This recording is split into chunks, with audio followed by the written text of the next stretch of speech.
afternoon. Welcome. You're watching Good Morning India. I'm Rishika Barua. Let's get you the top headlines. We're tracking this morning. Petrol and diesel prices were hiked again by 80 paise a litre each, taking the total increase in rates in the last 9 days to 5.60 rupees per litre.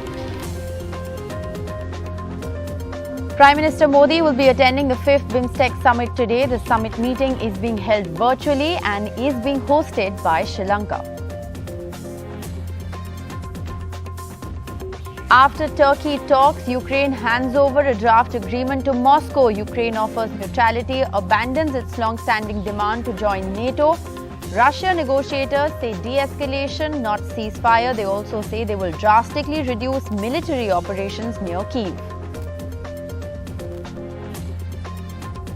Delhi hits 40 degrees in March. It's a record. There's a forest fire across the Rajasthan tiger sanctuary. The Indian Air Force helicopters are battling the Sariska sanctuary blaze. Also, there is a fire raging at the Ghazipur dump in the national capital.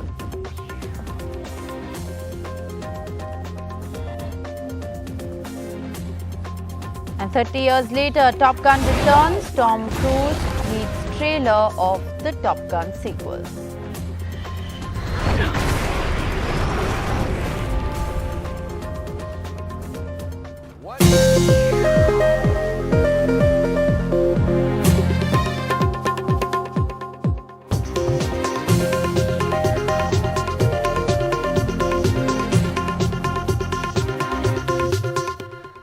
Well, our top focus story, yet another day and yet another increase in fuel prices. Both petrol and diesel are even more expensive today as prices were hiked by nearly a rupee. For both petrol and diesel, prices are up 80 paise per litre, taking the total increase in rates in the last 9 days to 5.60 rupees per litre. Now, this is the 8th price rise that we're reporting in the last 9 days. Petrol in Delhi is now at 101 rupees per litre. Diesel is at 92.27 rupees a litre. In Mumbai, petrol and diesel prices per litre have touched 115.88 and 100.1 respectively after prices were hiked by 84 paise and 85 paise respectively. Now, rates have been increased across the country. They vary from state to state, of course, depending upon the incidence of taxation. This is the 9th increase in prices since the ending of a 4.5-month-long hiatus. हम गाड़ी चलाते हैं, हमारा rate तो बढ़ नहीं रहा है, मगर पेट्रोल और डीजल सीएनजी डेली बढ़ रही है, तो कैसे काम चलेगा? आम लोगों का तो घर चलना मुश्किल हो रहा है। एक मिडिल क्लास फैमिली वालों के लिए दिन पे दिन प्राइस बढ़ना बहुत ही दिक्कत वाली बात है। और जैसे डेली हमें आना जाना होता है, तो जैसे जैसे प्राइस बढ़ता जाएगा तो हमारे लिए हमारा जो एक्सपेंडिचर होता है, फैमिली मतलब घर का जो एक्सपेंडिचर होता है, उस पर बर्डन पड़ता है। भाई साहब, एक बात बताओ, जिसकी तनख्वाह इतनी जरा सी हो और उसको रोज ऐसे पेट्रोल बढ़ता हुआ मिले तो उसके दिल पे क्या बीतेगी? क्या करेगा इंसान? मतलब खाएगा कैसे और कमाएगा क्या और कैसे रहेगा? ये तो बहुत बेकार है। हिसाब ही गंदा कर रखा है। जब इनको वोट चाहिए होते हैं तो सब कुछ सही चलता है, सब कुछ कम चल जाता है। जैसे वोटिंग खत्म हो जाती है उसके बाद सब बढ़ जाता है एकदम दाम। महंगाई तो सर चढ़ ही रही है, फिर भी लोगों को मोदी सरकार चाहिए। Meher Pandey joins us for the very latest. Meher, it is the 8th fuel price rise that we're reporting in the last 9 days, and today prices are up by nearly a rupee for both petrol and diesel. Exactly, Rishika, and what's interesting is that this comes at a time when Brent crude prices have been falling. This is the crude oil that is bought across the world. Since Monday, Brent crude prices have been falling consistently. They are now at 108 rupees. It's still quite high and volatile because of the war in Ukraine. But to understand why these fuel price rises are so incessant at this time, we need to look at the hold that was put on, the hiatus put on price increases for fuel in the past 4 months. The fuel companies that are now increasing prices every day by 80 to 85 paise per day, these are the highest single day jumps since the daily revisions which were allowed in 2017. This is because since November they put it on hold because of the elections to voluntarily to help the government come back to power, keep the status quo. But now At that time, prices for Brent crude had jumped significantly, but they couldn't make up that cost because of the hiatus in price increases. Now they are making up for all the losses they incurred in the past few months. So it's unlikely to stop until all those huge losses are completely made up for. Thanks, Meher, for joining us with the very latest. We'll, of course, continue to keep a close watch on those developments. Many people, of course, now asking the question that when Brent crude was low, it was not like prices were reduced. So why are prices being increased when the Brent crude is high? Well, the Pentagon press secretary, meanwhile, has said that the US believes that this is a repositioning and not a real withdrawal, and the world order should now be prepared for a major offensive against other areas of Ukraine. It doesn't mean that the threat is fully over.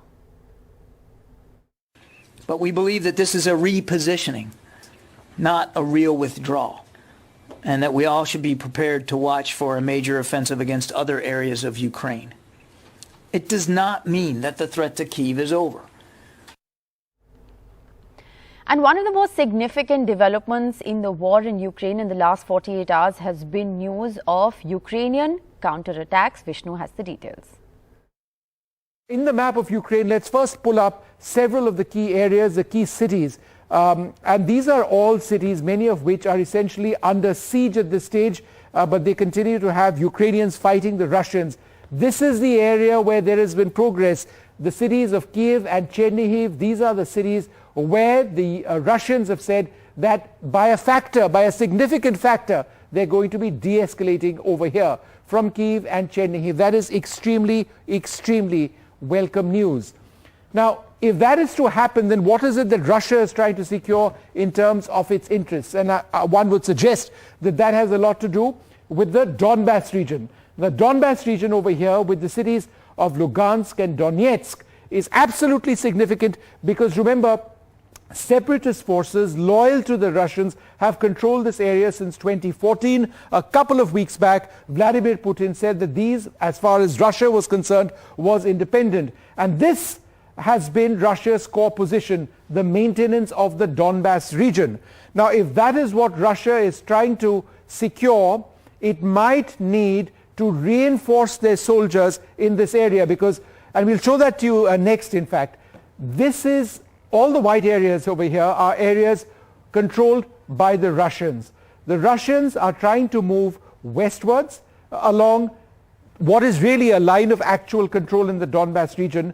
The Ukrainians, though, have got a very robust defense. Let's bring up the next image, which shows where the Ukrainians are deployed. All of the areas in blue are areas where the Ukrainians have positioned their soldiers, and all of these areas in white are where the Russians are trying to push in this direction. So this area of Donbass, if the Russians try and expand the territory of the Donbass region, they would try and overcome the bulk of the Ukrainian army, which is actually positioned in the Donbass area. So will there actually be a ceasefire which applies to this area as well? It's all very well and absolutely critical to talk about Kyiv over here. But if Russia withdraws its soldiers, let's go back to the original page, if Russia withdraws its soldiers from the Kyiv region to try and reinforce this area over here, then that could be the next major front line in terms of active fighting. One would hope that that doesn't take place.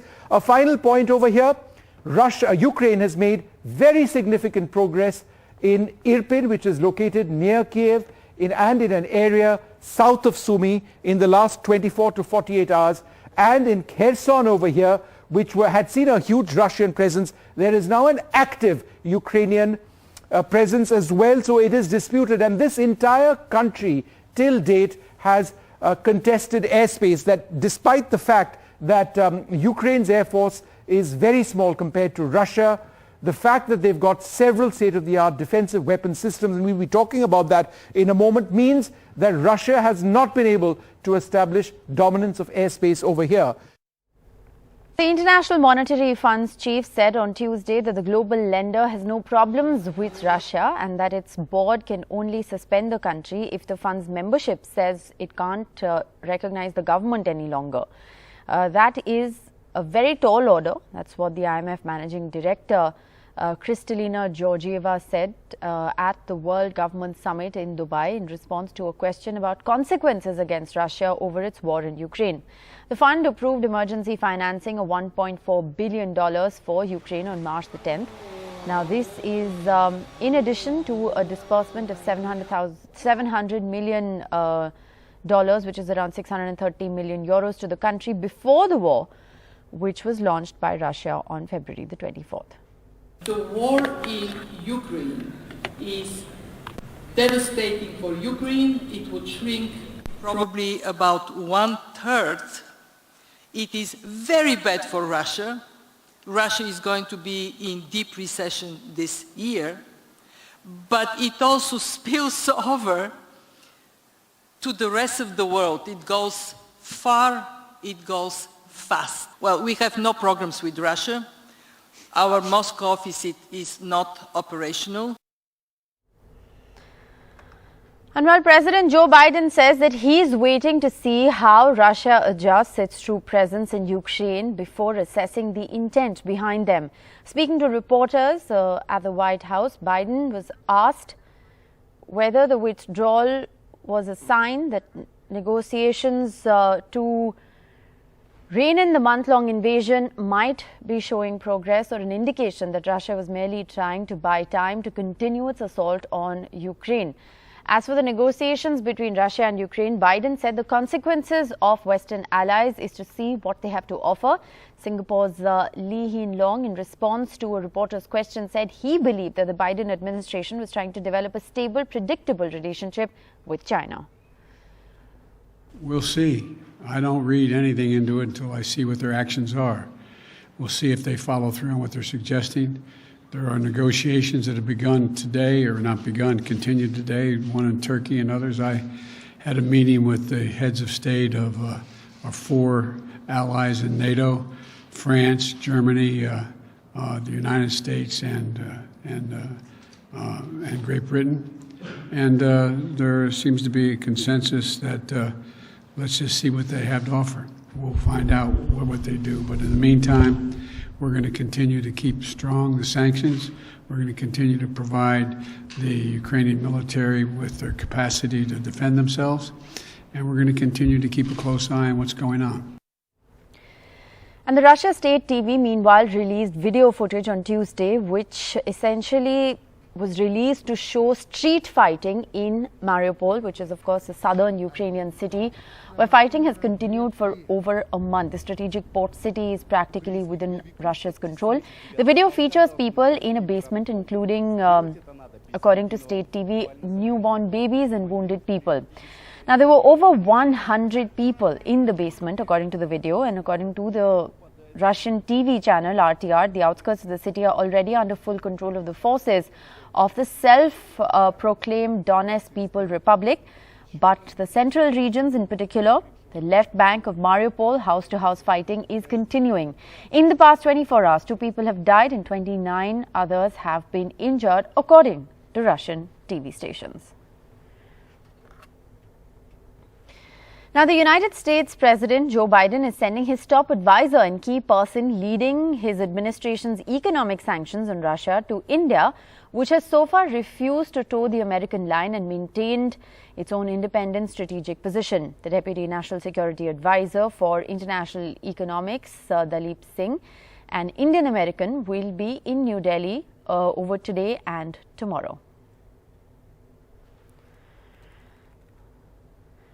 All right, well, let's now shift our focus to the other big story that we are tracking. Prime Minister Narendra Modi is going to be attending the BIMSTEC summit virtually today. The 7-country grouping's 5th summit meeting will be hosted by Sri Lanka. The summit meeting, which is being held virtually, is being hosted by Sri Lanka, which is, of course, one of the 7-country grouping's current chair. The Ministry of External Affairs has said in a statement that the COVID pandemic-related challenges have put greater urgency to the goal of taking BIMSTEC technical and economic cooperation to the next level. This is expected to be the main subject of deliberations by leaders at the summit. The government of Sri Lanka will be hosting the Bay of Bengal Initiative for Multi-Sectorial Technical and Economic Cooperation, which is essentially what BIMSTEC stands for, in Colombo in the hybrid mode.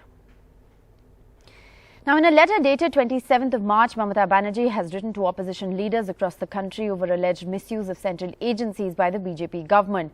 She alleged that central agencies such as the ED, CBI, CVC and the IT department are being used to target, harass and corner political opponents across the country for vendetta.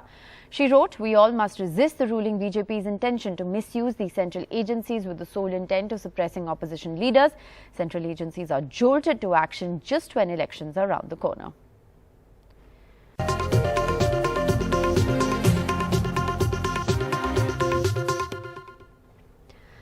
Well, the Uttar Pradesh Assembly on Tuesday witnessed a rare moment of political bonhomie between Chief Minister Yogi Adityanath and Samajwadi Party Chief Akhilesh Yadav, who is said to be named leader of opposition. The meeting between the two leaders came weeks after they traded loaded barbs during the high-decibel political campaign.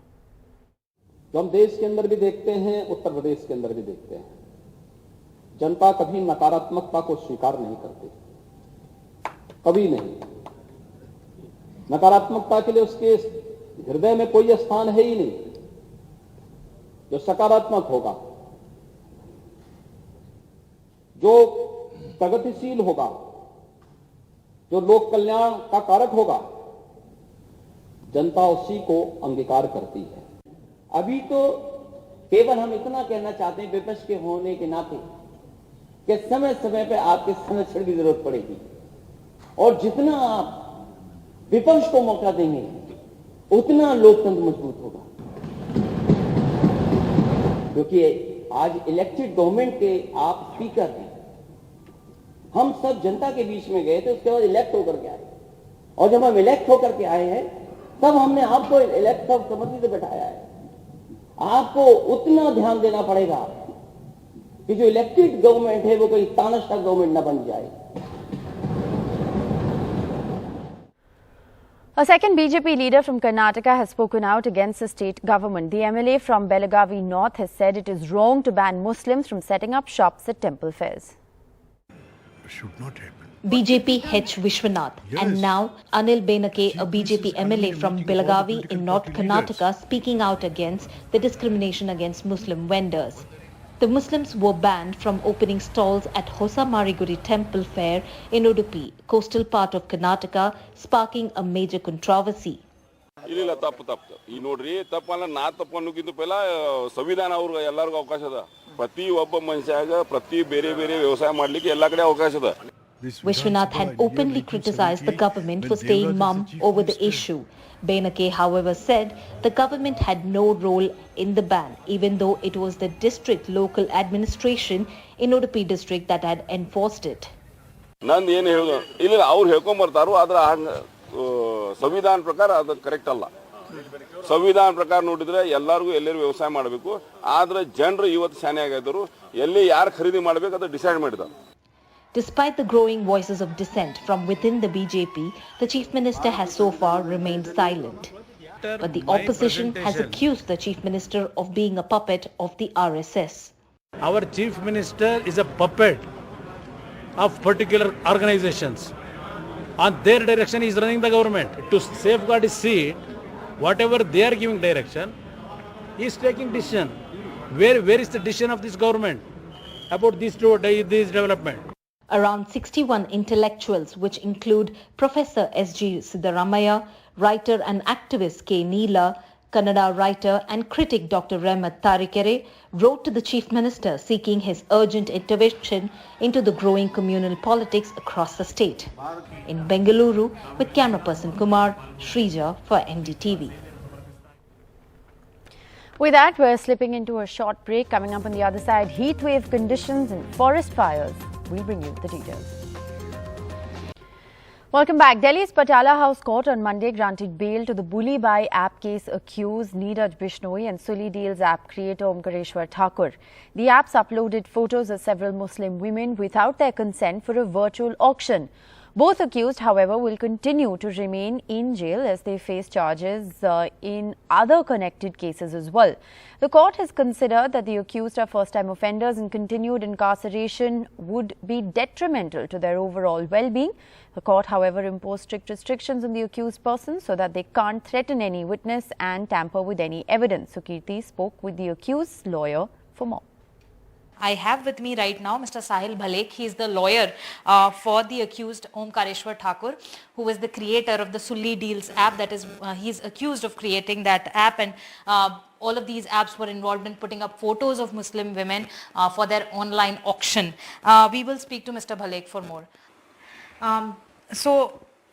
You know, it's being said that it's on humanitarian grounds, and you know, there is a certain sympathy that has been given to these accused, or is it due to the time duration for the trial and everything that has also been considered as the factor? What do you think has been the most stronger basis for the court's decision?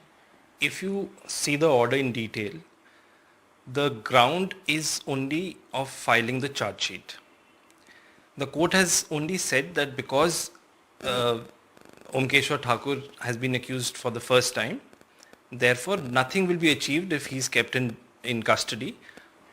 Sir, because there has been so much talk of, you know, even this being used in the order that they are first time offenders, there are victims that are claiming that as victims of this entire incident, their photos being put up, they are going to be subjected to a very long period of mental and emotional trauma. So when the victims say things like that to an order like this, as the lawyer for the accused and in terms of law, what would be your response? The court has not decided on the matter whether I am guilty or not.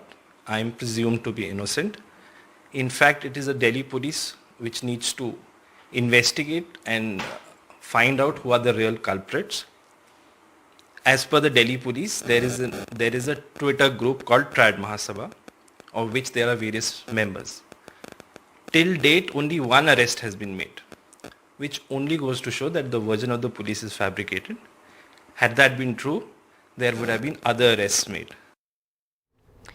And a normal budget allocation for animals and pets in Tamil Nadu has given hope to animal lovers who say this is something that should now be emulated across the country.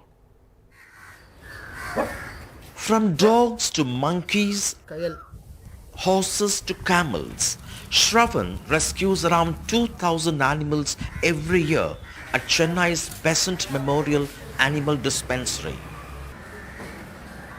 His team also treats 15,000 pets. All this costs up to 2.5 crore rupees a year. He feels bad he sometimes needs to refuse animals for want of money.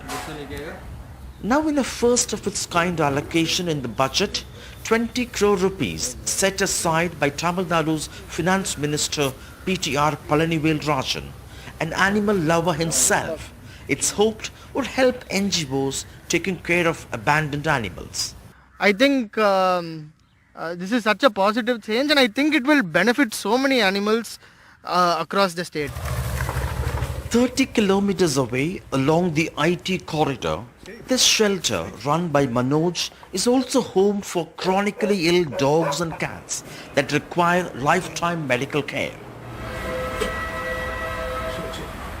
Rocco is an abused dog with head injury. This cat, Kento, is an accident survivor. He lost vision in both eyes and 2 of his limbs too were amputated. The non-profit shelter requires 2.5 lakh a month, but donations hit an all-time low amid the pandemic. We are really motivated by this announcement, and I'm sure it will motivate many such people to come forward and do whatever they can for the support of these voiceless pets. Finance Minister PTR, who himself has adopted 2 strays, says animal care is an extension of social justice. You know, the mark of an advanced, compassionate society is to be kind towards everybody. And in this case, I think we have reached almost middle income status in Tamil Nadu. We felt the time was now to expand who all we care for. Animal lovers and caregivers are quite upbeat. Many hope this in the long run could turn Tamil Nadu stray animal free and make this a model worth replicating across the country. With Maila, a stray cat, and Suresh in Chennai, Sam Daniel, Find TV. Well, Delhi touched 40 degrees on Tuesday, a new record for the month of March. Heatwave conditions also likely over Rajasthan, Madhya Pradesh, Uttar Pradesh, even Jammu Kashmir and Himachal.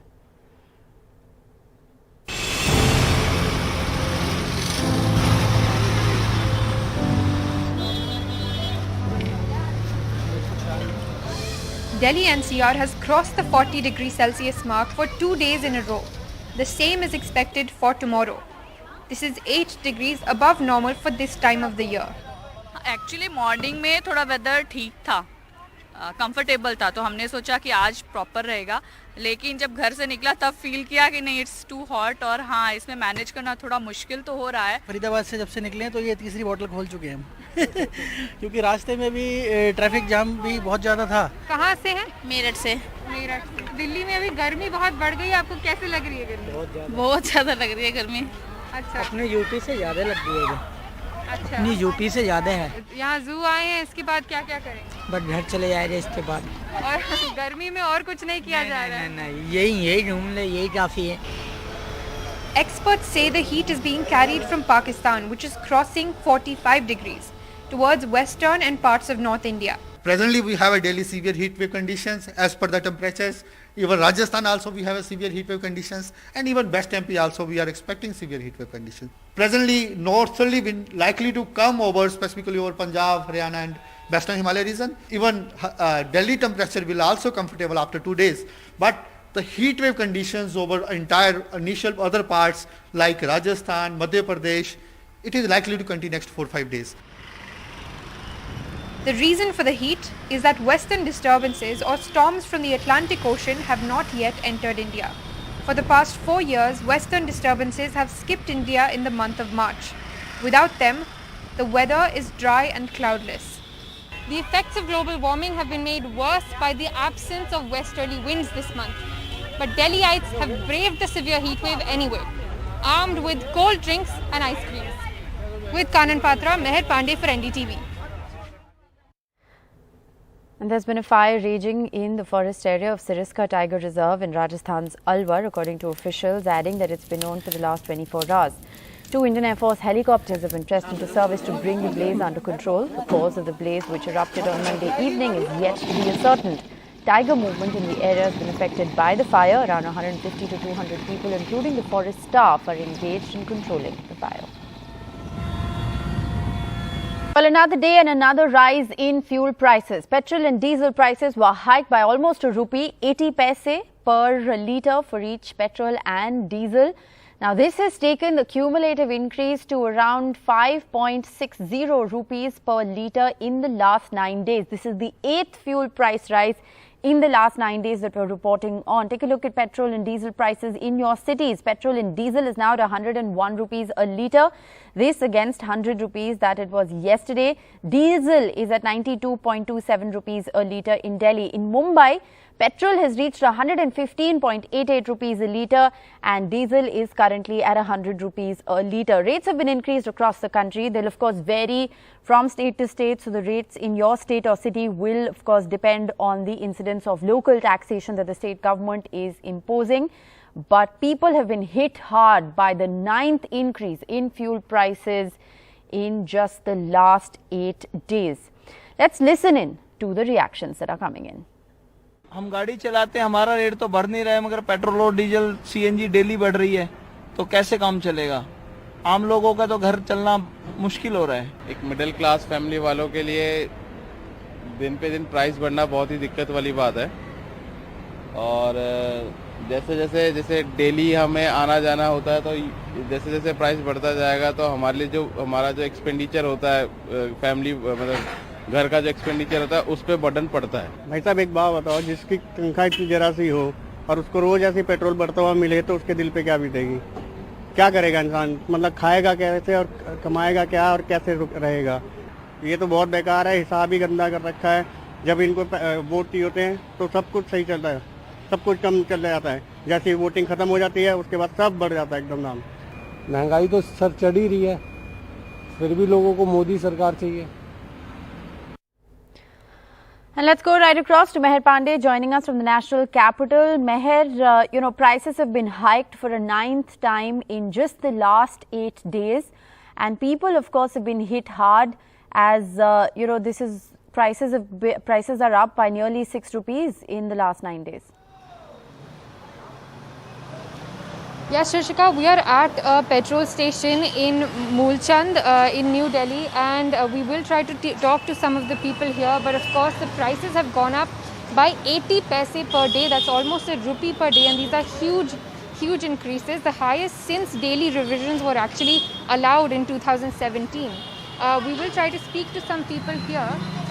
Sir हम आपसे 2 minute बात करना चाहेंगे. आज petrol के दाम 101 हो गए जी. पिछले कुछ 9 दिन में 8 बार बढ़े हैं, तो आप इस पर क्या कहेंगे? देखिए, ये नॉर्मल इंक्रीजेस है जो होती रहती है. जब डिक्रीज होता है तब हमें अच्छा लगता है, बढ़ता है तो हमें ऐसा लगता है कि शायद बढ़ गया.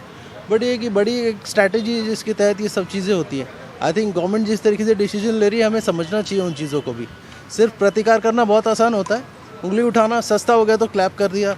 मुझे आई थिंक क्रिटिसिज्म इसलिए आ रहा है क्योंकि जब इलेक्शन चल रहे थे तब होल्ड कर दिया था प्राइस इंक्रीज में. अब इलेक्शन खत्म हो गए, काउंटिंग खत्म हो गई है, and now prices are being increase. देखिए, नज़रिया अलग अलग देखने का, मैं ऐसा नहीं समझता.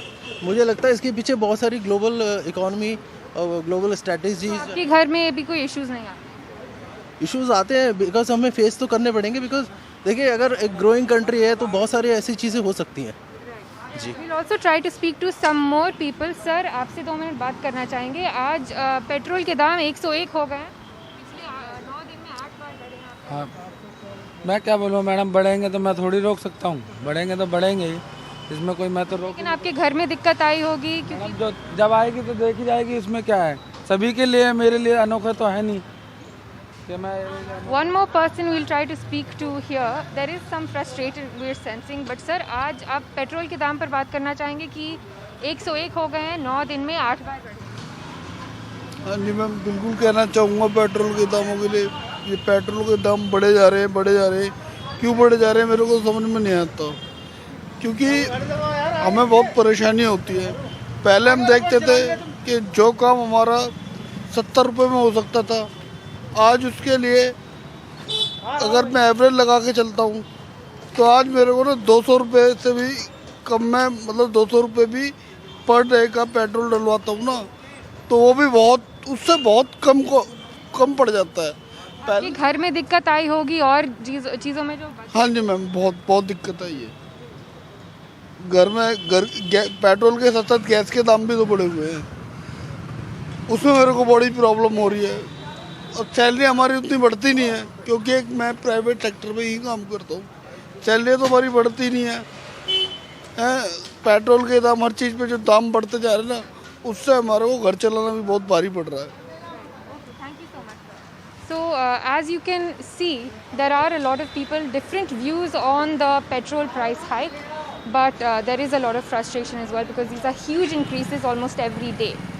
Well, absolutely huge increase every day, and as people are telling Meher that it's not just something that impacts the fuel bill, but it impacts the household budget, because remember, there is a ripple effect of fuel prices rising. It makes all consumer goods more expensive. The common man there heavily burdened by this 9th rise in 8 days. Thanks very much, Meher, for joining us.